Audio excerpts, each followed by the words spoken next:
Hello dear student, आप सभी का स्वागत है मेरे यूट्यूब चैनल पर। तो दोस्तों, आज की क्लास हमारी पॉलिटिकल साइंस की होने वाली है, जो कि 4th चैप्टर पढ़ेंगे, भारत के विदेश संबंध। दोस्तों, इससे पहले के सारे मैंने जो है चैप्टर मैंने यूट्यूब में डाल दिए हैं अपने चैनल पर, जाके प्लेलिस्ट पर देख लीजिए। ठीक है दोस्तों, तो चलिए आज की क्लास को शुरू करते हैं। और क्लास को शुरू करने से पहले मैं आपको एक बात कहना चाह रहा हूँ कि दोस्तों ये वीडियो थोड़ी सी लंबी होगी। हर बार बताता हूँ मैं आप लोगों को, वीडियो को स्किप मत किया कीजिए, पूरी देखा कीजिए। दोस्तों, आप लोग आते हो, थोड़ा सा देखते हो और चले जाते हो। दोस्तों, इसमें आपको क्या समझ में आएगा? दोस्तों, पूरी क्लास एंड तक देखिए, आपके बोर्ड एग्जाम के लिए बहुत इंपॉर्टेंट होने वाले हैं। ठीक है दोस्तों, तो मैं अब चालू करता हूं क्लास को, और अपनी पेन कॉपी लेकर बैठिए और मेरे साथ पढ़िए। चलिए, तो देखिए पहला क्वेश्चन है, नेहरू विदेश नीति के संचालन को स्वतंत्रता का एक अनिवार्य संकेतक क्यों मानते थे? दोस्तों, ठीक है, तो इसके मतलब क्या है कि स्वतंत्रता का मतलब कनेक्शन था विदेश नीति से। मतलब देखो, अगर मान लो किसी देश के साथ हम अपने विदेश नीति को बना रहे हैं, तो कहीं ऐसा तो नहीं है कि दूसरा देश हमारे जो आज़ादी मतलब स्वतंत्रता में हस्तक्षेप कर रहा हो, या कोई निर्णय लेने की स्वतंत्रता में हस्तक्षेप कर रहा हो। तो इसलिए नेहरू जी ने क्या बोला? नेहरू जी का मानना था कि विदेश नीति किसी भी देश की संप्रभुता और स्वतंत्रता को दर्शाती है। विदेश नीति किसी देश की संप्रभुता स्वतंत्रता को दर्शाती है। एक स्वतंत्र देश अपनी विदेश नीति को अपने राष्ट्र हित के अनुसार तय करता है। मतलब उसके राष्ट्र की क्या नीड है, उसके अनुसार वो अपनी विदेश नीति को बनाता है। इस दृष्टिकोण के तहत नेहरू जी ने 3 मुख्य उद्देश्य पर ध्यान दिया। कितने दोस्तों? 3 मुख्य उद्देश्यों पर ध्यान दिया। पहला है, देखिए, संप्रभुता की रक्षा करना। अगर हम कोई भी विदेश नीति बना रहे हैं तो उसमें हमारी संप्रभुता को कोई भी नुकसान नहीं होनी चाहिए, स्वतंत्रता को बनाए रखना। दूसरा, क्षेत्रीय अखंडता। क्षेत्रीय अखंडता मतलब कहीं हमारे देश का कोई पार्ट या हमारे देश का कोई राज्य किसी देश के रिक्वायर में तो नहीं आ गया, मतलब उसके अंडर में तो नहीं आ गया। देश की एकता और अखंडता को सुरक्षित रखना। आर्थिक विकास मतलब तेजी से आर्थिक प्रगति करना। दोस्तों, ठीक है, तो ये इनकी विदेश नीति रही थी। अब देखिए नेहरू जी की एक बात और, कि नेहरू जी ने गुट निरपेक्षता को अपनाया। देखो, गुट निरपेक्षता और पंचशील के सिद्धांत को अपनाया, ताकि भारत किसी भी सेना गुट का हिस्सा ना बने और अपनी स्वतंत्र विदेश नीति बनाए रखे। उनका यह मानना था कि गुटों में शामिल होने से भारत की संप्रभुता और विदेश नीति प्रभावित हो सकती है। दोस्तों, अगर देखो, अगर भारत, नेहरू जी मतलब कब की बात चल रही है? 1952-53 की बात चल रही है। तो उस समय या 1900 मतलब आज़ादी के बाद से बात चल रही है। अगर भारत किसी दूसरे देश के साथ अगर मिल जाता तो उससे क्या होता? भारत उस समय थोड़ा सा पिछड़ा हुआ देश था बाकी देशों के मुकाबले में। तो अगर वो किसी दूसरे के साथ अगर यूनिटी बनाता तो ऐसे में क्या होता? वो देश हमारे ऊपर अपनी नीतियां थोप देता, इससे हमको कोई भी निर्णय लेने में दिक्कत परेशानी हो सकती थी। तो नेहरू जी बहुत ही इंटेलिजेंट थे। उन्होंने ऐसा बताया कि भाई किसी भी देश के साथ शामिल ना होकर अपने आप को स्वतंत्र रखा। ठीक है, आगे अगला है पंचशील का सिद्धांत के अंदर क्या बात कही गई? दोस्तों समझो आप। देखो, गुट निरपेक्ष का मतलब क्या होता है? गुट निरपेक्ष मतलब जैसे जब शीत युद्ध चल रहा था तो 2 गुट थे। कौन कौन से गुट थे? अमेरिका और सोवियत संघ। तो भारत ने गुट निरपेक्ष अपनाया। इसका मतलब ना तो सोवियत संघ के अंडर में रहा और न ही अमेरिका का समर्थन किया। ठीक है, तो इसी को कहते हैं गुट निरपेक्ष, मतलब किसी भी पक्ष में ना रहना। अब देखिए पंचशील समझौता या पंचशील का सिद्धांत, तो दोस्तों ये चाइना और भारत के बीच में हुआ था। ठीक है, देखिए ध्यान से, नेहरू की विदेश नीति का पंचशील सिद्धांत भारतीय स्वतंत्र और विदेश नीति का एक महत्वपूर्ण हिस्सा था। यह सिद्धांत भारत और चीन के बीच सह-अस्तित्व के 5 प्रमुख सिद्धांतों पर आधारित था, जिनमें से शामिल थे। पहला देखो, पहला अस्तित्व क्या था? पहली जो बात हुई थी, एक दूसरे की क्षेत्रीय संप्रभुता का सम्मान करना। ठीक है, अगला, एक दूसरे पर आक्रमण न करना। ठीक है भैया, एक दूसरे के ऊपर आक्रमण ये बिल्कुल भी नहीं करेंगे। तीसरा, आंतरिक मामलों में हस्तक्षेप न करना। मतलब ना तो हम चीन के आंतरिक मामले में बोलेंगे, ना चीन हमारे मामले में बोलेगा। क्षेत्रीय शांति बनाए रखना, लड़ाई झगड़ा नहीं करना। ठीक है, समानता और परस्पर मित्रता की भावना रखना। तो ये पंचशील के समझौते में ये 5 बातें कही गई थी। ठीक है, ये इंपॉर्टेंट है। आगे चलते हैं। पंचशील का सिद्धांत किसी भी देश की स्वतंत्रता को बनाए रखने के लिए महत्वपूर्ण था, और यह नेहरू की विदेश नीति का स्पष्ट प्रमाण था कि उन्होंने स्वतंत्रता और संप्रभुता को सर्वोपरि माना, मतलब सबसे ऊपर माना। दोस्तों, ये हमारा जो पहला टॉपिक था नेहरू का, बहुत ही इंपॉर्टेंट टॉपिक है दोस्तों। ये क्वेश्चन आपके एग्जाम में जरूर आ सकता है, तो इसको नोट कीजिए और इंपॉर्टेंट लिख लीजिए। ठीक है, तो हमने ये पढ़ लिया कि नेहरू की विदेश नीति का संचालन को स्वतंत्रता का एक अनिवार्य संकेतक क्यों माना जाता है। ठीक है, तो ये हमारे पॉइंट से, इसको नोट कीजिए। ठीक, चलिए सेकंड पॉइंट पे चलते हैं। दोस्तों, भारत की परमाणु नीति के बारे में बताना है हमें। क्या बताना है? भारत की परमाणु नीति। क्या बताना दोस्तों? भारत की परमाणु नीति के बारे में बताना। ध्यान दीजिए, देखिए पहला पॉइंट है, देखिए पहले तो सुनिए, भारत ने 1974 में पोखरण राजस्थान में पहला परमाणु परीक्षण कर खुद को परमाणु संपन्न देश बनाया। कहां पर करा दोस्तों भारत ने परमाणु परीक्षण? तो पोखरण राजस्थान में। कब किया? 1974 में किया और अपने आप को परमाणु देश घोषित कर दिया। भारत की परमाणु नीति के प्रमुख उद्देश्य देखिए, इसके प्रमुख उद्देश्य देखिए, ठीक है, भारत के परमाणु नीति के प्रमुख उद्देश्य देखिए। तो पहला क्या है? शांतिपूर्ण उद्देश्यों के लिए उपयोग करना। अगर भारत अपने परमाणु हथियार का इस्तेमाल करेगा तो किस लिए करेगा? शांतिपूर्ण उपयोग के लिए करेगा। देखिए, भारत परमाणु शक्ति का उपयोग मुख्य रूप से ऊर्जा संबंधी समस्याओं को हल करने के लिए करना चाहता है। दूसरा पॉइंट है आत्मरक्षा के लिए परमाणु हथियार का उपयोग। अब देखो सारे देश क्या कर रहे हैं? परमाणु हथियार बना रहे हैं, तो ऐसे में भारत भी तो भाई बनाएगा। कहीं कोई दूसरा देश क्या करेगा? भारत को धमकी देगा, भाई हम छोड़ देंगे, तो भारत ऐसे में क्या करेगा? कुछ नहीं कर पाएगा। तो इसलिए भारत भी अपनी आत्मरक्षा के लिए क्या कर रहा है भाई? हथियार बना रहा है, परमाणु हथियार। देखो भारत ने यह स्पष्ट किया है कि वह हथियारों का उपयोग पहले कभी नहीं करेगा, लेकिन यदि किसी देश ने भारत पर परमाणु हमला किया तो वह आत्मरक्षा इसका इस्तेमाल करेगा। आत्मरक्षा के लिए क्या करेगा? परमाणु हथियार का इस्तेमाल करेगा। नेक्स्ट पॉइंट है एनपीटी और सीटीबीटी। दोस्तों ये क्या है? देखिए भारत ने एनपीटी 1967 और सीटीबीटी 1995 का विरोध किया क्योंकि यह सिंधिया परमाणु हथियारों को पहले से संपन्न देशों के लिए ही वैध मानती है और भारत इसे भेदभावपूर्ण मानता है। इसका मतलब क्या है दोस्तों कि क्या बोला मैंने? एनपीटी और सीटीबीटी ये है परमाणु अप्रसार संधि और परमाणु प्रतिबंध संधि। तो दोस्तों ये दोनों संधियां जो हैं ये लगाया गया था जिसका भारत ने घोर निंदा करी, क्योंकि ये वो देश जो पहले से बना रखे हैं परमाणु उनके ऊपर लागू नहीं होता, जो अभी नहीं बनाए हैं उनके ऊपर लागू होता। तो ऐसे में दोस्तों ये हमारे परमाणु नीतियों के बारे में कुछ था, भारत की परमाणु नीति पर संक्षिप्त टिप्पणी। ये हो गया दोस्तों, और ये इंपॉर्टेंट टॉपिक था, इसको भी नोट कर लीजिए, ठीक है दोस्तों। मैं आपका बिल्कुल भी टाइम वेस्ट नहीं करूंगा, ऐसे ऐसे क्वेश्चन बताऊंगा जो कि आपके एग्जाम के पॉइंट ऑफ व्यू से बहुत ज्यादा इंपॉर्टेंट है। तो इसका देखिए लास्ट टॉपिक क्या है? निशस्त्रीकरण का समर्थन।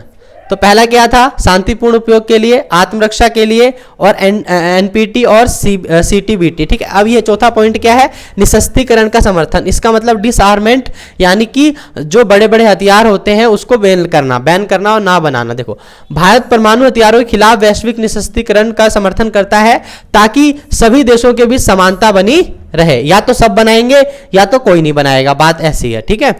देखो भारत की परमाणु नीति एक संतुलित दृष्टिकोण है जो आत्मरक्षा और शांति के साथ साथ वैश्विक निशस्त्रीकरण की दिशा में काम करने का प्रयास करती है। दोस्तों देखिए मैं पूरी कोशिश कर रहा हूं आप लोगों को दिल से पढ़ाने की, तो दोस्तों आप भी पढ़ने की कोशिश कीजिए। थोड़ी बहुत प्रॉब्लम हो सकती है आपको पढ़ने में, लेकिन दोस्तों ये जो पढ़ने का तरीका है सबसे बेस्ट वे है अभी के समय के लिए, क्योंकि जो आपके एग्जाम के अंदर आपको 90+ मार्क्स कराने में आपकी हेल्प करेगा दोस्तों, ठीक है। तो चलिए नेक्स्ट टॉपिक पर चलते हैं, बांडुंग सम्मेलन। तो बांडुंग सम्मेलन क्या था दोस्तों? देखिए बांडुंग सम्मेलन 1995 में हुआ था, ये बांडुंग सम्मेलन, ठीक है। कब हुआ था? 1995 में, ये 95 कह रहा हूं, सॉरी दोस्तों, 55 में हुआ था, 1955 में हुआ था बांडुंग सम्मेलन, ठीक है। देखिए बांडुंग सम्मेलन एक ऐतिहासिक सम्मेलन था जो 1955 में इंडोनेशिया के बांडुंग शहर में आयोजित हुआ था, ठीक है। इसे एफ्रो एशिया सम्मेलन भी कहता है। अगर आपके एग्जाम में बांडुंग सम्मेलन ना होकर एफ्रो एशिया सम्मेलन आ गया तो भी आपको यही लिखना है, ठीक है, क्योंकि इसमें एशिया और अफ्रीका के नव स्वतंत्र देशों के प्रतिनिधि शामिल हुए थे। इस सम्मेलन का प्रमुख उद्देश्य एशिया और अफ्रीका के देशों के बीच सहयोग और समझ को बढ़ावा देना था, खासकर उन देशों के लिए जो उपनिवेशवाद से स्वतंत्र हुए थे, ठीक है दोस्तों। अब देखो मैं इस तरीके से क्यों पढ़ा रहा हूं आपको, क्वेश्चन सीधा क्यों पढ़ा रहा हूं, क्योंकि दोस्तों अभी टाइम नहीं है, सीधी सीधी बात है। इसलिए वीडियो में पेशेंस बना के रखे, सारे इंपॉर्टेंट टॉपिक, सारे इंपॉर्टेंट क्वेश्चन मैंने कवर किए हैं इसके अंदर, तो बिल्कुल भी चिंता मत कीजिए दोस्तों, ठीक है। तो ये हमारा बांडुंग सम्मेलन था जो कि 1955 में हुआ था। इसे ही हम एफ्रो एशिया सम्मेलन भी कहते हैं। जो नए राष्ट्र थे अफ्रीका के, उनके प्रतिनिधि इसमें आए हुए थे, ठीक है। आगे यह सम्मेलन भारत की विदेश नीति में महत्वपूर्ण मोड़ था क्योंकि यह गुटनिरपेक्ष आंदोलन की नींव रखी गई थी। मतलब एफ्रो एशिया संगठन में ही या सम्मेलन में ही गुटनिरपेक्ष आंदोलन का क्या रखा गया था? नींव रखा गया था। और भारत ने इस सम्मेलन के माध्यम से अपनी विदेश नीति में गुटनिरपेक्षता का समर्थन किया, यानी वह किसी भी सेना गुट में शामिल होने से बचने का प्रयास करता था। तो दोस्तों यही हमारा बांडुंग सम्मेलन था, 1955 में हुआ था। अफ्रीका के 9 राष्ट्रों के साथ 9 स्वतंत्र देशों के प्रतिनिधि इसके अंदर आए हुए थे। ठीक है, भारत ने भी इसका फायदा उठाया और गुटनिरपेक्षता की नींव रखी। ठीक है, अब अगला पॉइंट है भारत की विदेश नीति या नेहरू जी की विदेश नीति की सिद्धांत बताना है। दोस्तों आइए इसको पढ़ते हैं, इंपॉर्टेंट टॉपिक 6 मार्क्स का आता है, हमेशा से आता रहता है, तो इसको भी देखते हैं ध्यान से। ठीक है, तो पहला पॉइंट देखिए दोस्तों, पहला गुटनिरपेक्षता। आपको पता है गुटनिरपेक्षता क्या होता है, बता दिया है, फिर भी देखिए ध्यान से। नेहरू जी ने भारत को स्वतंत्र विदेश नीति अपनाने की दिशा में गुटनिरपेक्षता का सिद्धांत अपनाया। इसका अर्थ था कि भारत किसी भी सेना गुट में शामिल नहीं होगा और अपनी विदेश नीति स्वतंत्र रूप से तय करेगा। किसी भी गुट का मतलब क्या है, अमेरिका और सोवियत संघ। ठीक है दोस्तों, आइए नेक्स्ट पॉइंट, पंचशील का सिद्धांत आपको पता है 1954 में नेहरू जी ने चीन के चाओ एन लाई ने पंचशील के सिद्धांत की घोषणा की। इसके तहत 5 शांतिपूर्ण सिद्धांत कहे गए थे। दोस्तों क्या कहा गया था, क्षेत्रीय संप्रभुता का सम्मान करना, एक दूसरे पर आक्रमण न करना, आंतरिक मामलों में हस्तक्षेप न करना, क्षेत्रीय शांति बनाए रखना, समानता और मित्रता की भावना रखना। ठीक है, ये तो ऊपर भी मैंने बता दिया था आपको, गुटनिरपेक्ष और पंचशील। ठीक है, सेकंड पॉइंट है यूएनओ का समर्थन। क्या है दोस्तों, यूएनओ का समर्थन। देखिए यूएनओ का समर्थन, देखो नेहरू जी ने हमेशा संयुक्त राष्ट्र संघ का समर्थन किया। वह वैश्विक शांति के प्रयासों में सक्रिय रूप से भाग लेते थे और इसे विश्व शांति के लिए एक महत्वपूर्ण मंच मानते थे। ठीक है, तो यूएनओ में भी इसने क्या करा, शुरू से ही इसके अंदर अपना योगदान देता आया है। अगला पॉइंट है साम्राज्यवाद और उपनिवेशवाद का विरोध। ठीक है, साम्राज्यवाद और उपनिवेशवाद मतलब क्या होता है, वही दोस्तों जो मतलब बाहर से आकर क्या होता है, जैसे इंडिया पर उपनिवेशवाद था किसका, ब्रिटेन का। ठीक है, तो इसी चीज का ये विरोध करता है। भारत ने साम्राज्यवाद और उपनिवेशवाद का विरोध किया। नेहरू जी स्वतंत्रता के सिद्धांत के पक्षधर थे और नस्लवाद और रंगभेद के खिलाफ भी थे, जिन्होंने विश्व शांति के लिए खतरा मानते थे। मतलब उपनिवेशवाद को और साम्राज्यवाद को विश्व शांति के लिए खतरा मानते थे दोस्तों। ठीक है, तो ये क्या थी हमारे जो भारत की नीति थी। आगे चलते हैं। ठीक है दोस्तों, ये 4 मार्क्स का क्वेश्चन बनता है आपका। ठीक है, 4 मार्क्स का भी बन सकता है, 6 मार्क्स का भी बन सकता है। ठीक है, तो उसी हिसाब से आपको ये लिखना है। ठीक है, तो चलिए एक बार देख लेते हैं। गुटनिरपेक्षता, ठीक है, पंचशील का सिद्धांत, यूएनओ का समर्थन और साम्राज्यवाद और उपनिवेशवाद का विरोध। ठीक है, 4 और 6 दोनों मार्क्स में आ सकता है, लेकिन ज्यादातर इसके जो चांस होते हैं वो 4 मार्क्स में आने के होते हैं। ठीक है, चलिए नेक्स्ट टॉपिक पर चलते हैं। नेक्स्ट टॉपिक है दोस्तों हमारा भारत चीन युद्ध के पश्चात भारतीय राजनीति पर प्रभाव क्या पड़ा। जो भारत और चीन का युद्ध हुआ था उससे भारत की राजनीति पर दोस्तों क्या प्रभाव पड़ा, ये समझने की कोशिश करते हैं। देखो पहले नेताओं ने इस्तीफा दे दिया। देखो चीन ने आक्रमण के बाद नेहरू जी के करीबी साथी वी.के. कृष्ण मेनन ने अपने पद से इस्तीफा दे दिया। इसके साथ ही भारतीय सेना के कई प्रमुख कमांडर ने भी अपने पद से इस्तीफा दे दिया। तो क्या असर पड़ा दोस्तों, नेताओं ने इस्तीफा दे दिया। ठीक है, नेताओं के इस्तीफा। पहला पॉइंट में क्या है, नेताओं का इस्तीफा, कि नेहरू जी के करीबी साथी वी.के. कृष्ण मेनन ने दे दिया और कई सारे सेनाएं कमांडर जो थे उन्होंने भी अपना त्याग पत्र दिया। आगे विदेश नीति पर सवाल। ठीक है, अब विदेश नीति पर सवाल उठने लग गए, जो कि चाइना के साथ जो पंचशील समझौते किए थे उसने, उसके ऊपर सवाल उठने लगे थे। युद्ध के परिणाम स्वरूप नेहरू जी के विदेश नीति पर सवाल उठने लगे। पहली बार सरकार के खिलाफ विश्वास प्रस्ताव पास किया गया, हालांकि यह प्रस्ताव पारित नहीं हुआ। ठीक है, अविश्वास प्रस्ताव, ठीक है, विश्वास लिख दिया दोस्तों यहाँ पे, अविश्वास प्रस्ताव पेश किया गया, हालांकि यह प्रस्ताव पारित नहीं हुआ। अगला पॉइंट है रक्षा और सेना खर्च में वृद्धि। अब दोस्तों क्या हुआ, चीन से युद्ध के बाद क्या हुआ, अब भारत पहले से और ज्यादा अपने आप को मजबूत बनाने के लिए उसने क्या करा, सेना पर ज्यादा खर्च करने लगा। देखो चीन से युद्ध के बाद भारत ने अपनी रक्षा की नीति को मजबूत करने के लिए सेना खर्चों में वृद्धि की। इसके साथ ही भारतीय सरकार को उत्तर पूर्वी राज्यों की स्थिति पर भी ध्यान केंद्रित करना पड़ा, जो अत्यधिक पिछड़े और अलग थलग थे। मतलब चीन के युद्ध के बाद ये सारे परिवर्तन हुए। ठीक है, नेक्स्ट है भारतीय कम्युनिस्ट पार्टी का विभाजन। जो भारतीय कम्युनिस्ट पार्टी था ये 2 भागों में बट गया। युद्ध के बाद भारतीय कम्युनिस्ट पार्टी 2 गुटों में विभाजित हो गई और एक गुट सोवियत संघ के पक्षधर था, जबकि दूसरा गुट चीन के पक्ष में खड़ा था, जो मकप्पा के रूप में जाना गया। ठीक है दोस्तों, तो ये 2 पार्टियों में उभर कर आई भारतीय कम्युनिस्ट पार्टी, ठीक है, एक तो क्या था सोवियत संघ के गुट में था और दूसरा क्या था, जबकि दूसरा चीन के पक्ष में था। ठीक है दोस्तों, ये क्या है हमारा भारत और चीन के युद्ध के बाद भारतीय राजनीति पर क्या प्रभाव पड़ा। तो दोस्तों ये हमारे प्रभाव पड़े थे, नेताओं के इस्तीफे, विदेश नीति पर सवाल उठने लगे, राजा और सेना खर्च में रक्षा और सेना खर्च में वृद्धि होने लग गई और दोस्तों भारतीय कम्युनिस्ट पार्टी का विभाजन इत्यादि होने लग गया। ठीक है दोस्तों, बहुत बढ़िया, आप यहां तक पहुंचे, आपके लिए तालियां बजा देता हूं मैं। आप लोग पढ़ने वाले बच्चे जो यहां तक आ गए। आगे देखते हैं, अगला क्वेश्चन है, भारत की विदेश नीति घरेलू जरूरतों और अंतर्राष्ट्रीय परिस्थितियों के दबाव में बनाई जाती है। तो ये दोस्तों देखिए, अगर कोई भी भारत की जो विदेश नीति होती है घरेलू जरूरतों और अंतर्राष्ट्रीय परिस्थितियों में के दबाव में बनती है, यानी कि हम देखते हैं कि हमारा भारत की नीड क्या है और कैसे हमारे जो है अंतर्राष्ट्रीय परिस्थितियां हैं, उसी हिसाब से क्या करते हैं हम अपने विदेश नीति को तय करते हैं। तो इसी को हमें बताना है कि भारत की विदेश नीति घरेलू जरूरतों और अंतर्राष्ट्रीय परिस्थिति के दबाव में। तो आइए, पहला क्या, विदेश नीति का निर्धारण कैसे किया था। देखो, किसी भी देश की विदेश नीति घरेलू जरूरतों और अंतर्राष्ट्रीय परिस्थितियों से प्रभावित होती है।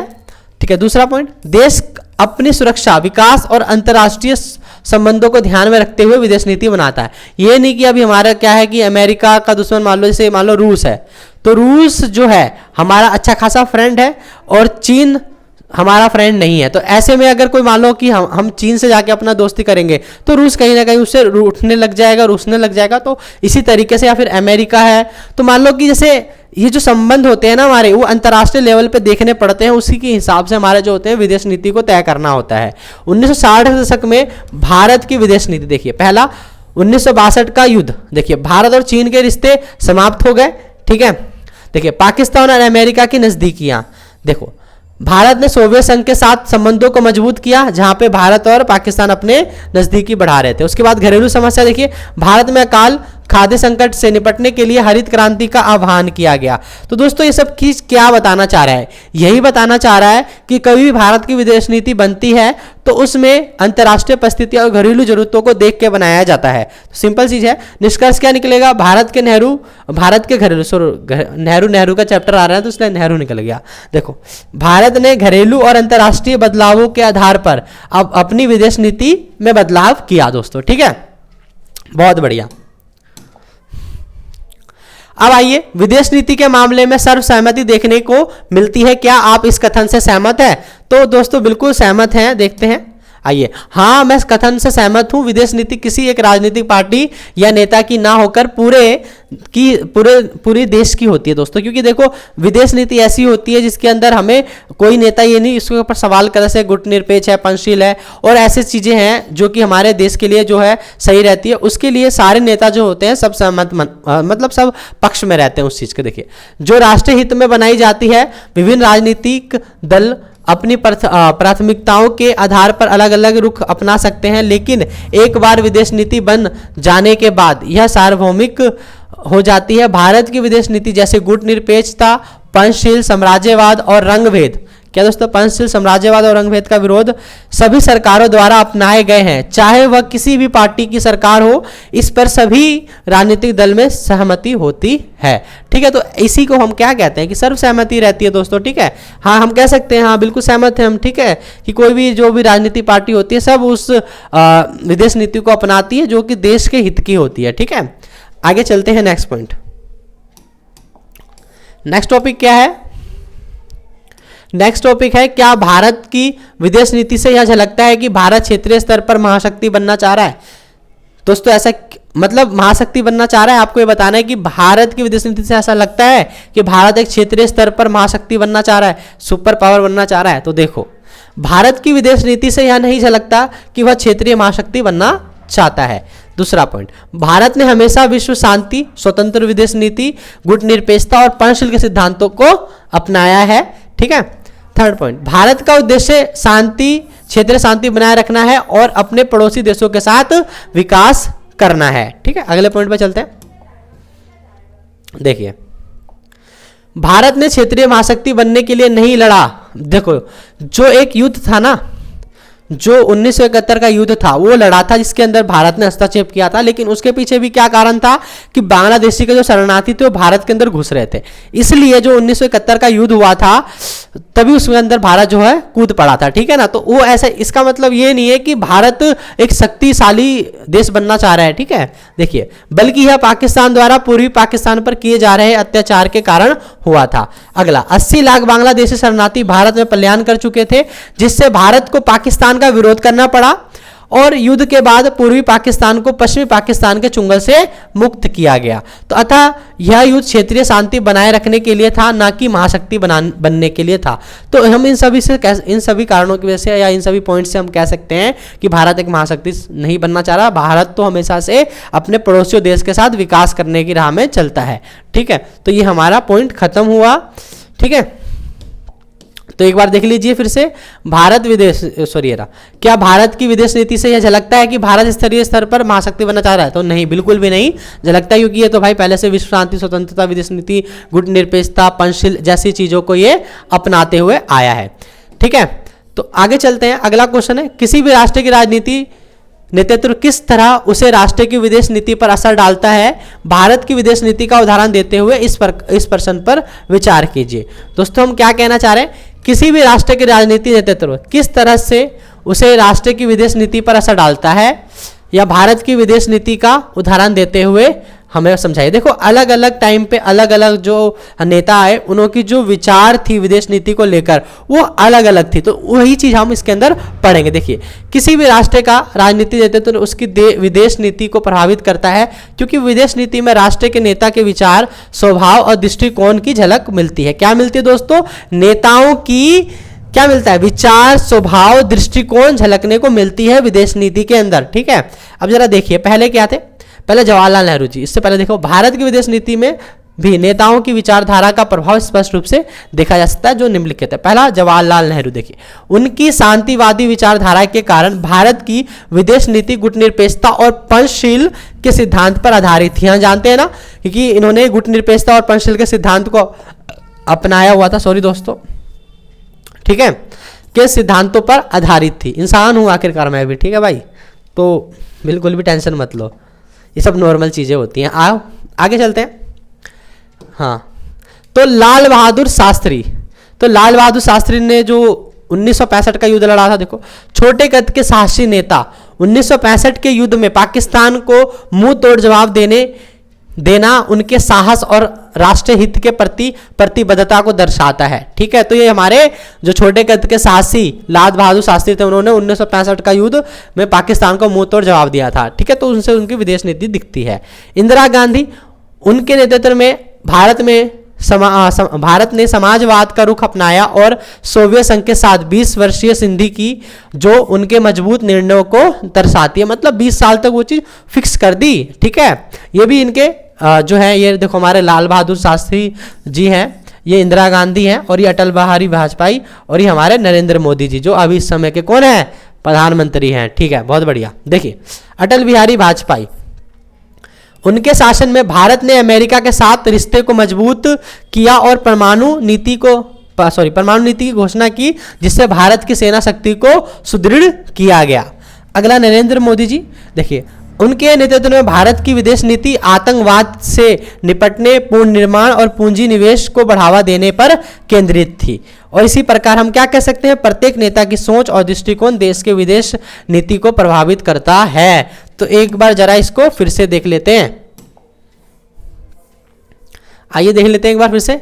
तो हमें क्या बताना था? किसी भी राष्ट्र का राजनीतिक नेतृत्व किस तरह से उससे राष्ट्र की विदेश नीति पर असर डालता है। मतलब कि राजनीतिक नेतृत्व मतलब कैसे? जवाहरलाल नेहरू, अटल बिहारी वाजपेयी, ठीक है, लाल बहादुर शास्त्री, इंदिरा गांधी और नरेंद्र मोदी के जो विचार हैं, नेता हैं, तो इनके जो विचार और इनके जो स्वभाव है वो उनके राष्ट्र पर या विदेश नीति में साफ साफ झलकता है। तो यही हमारा क्वेश्चन था।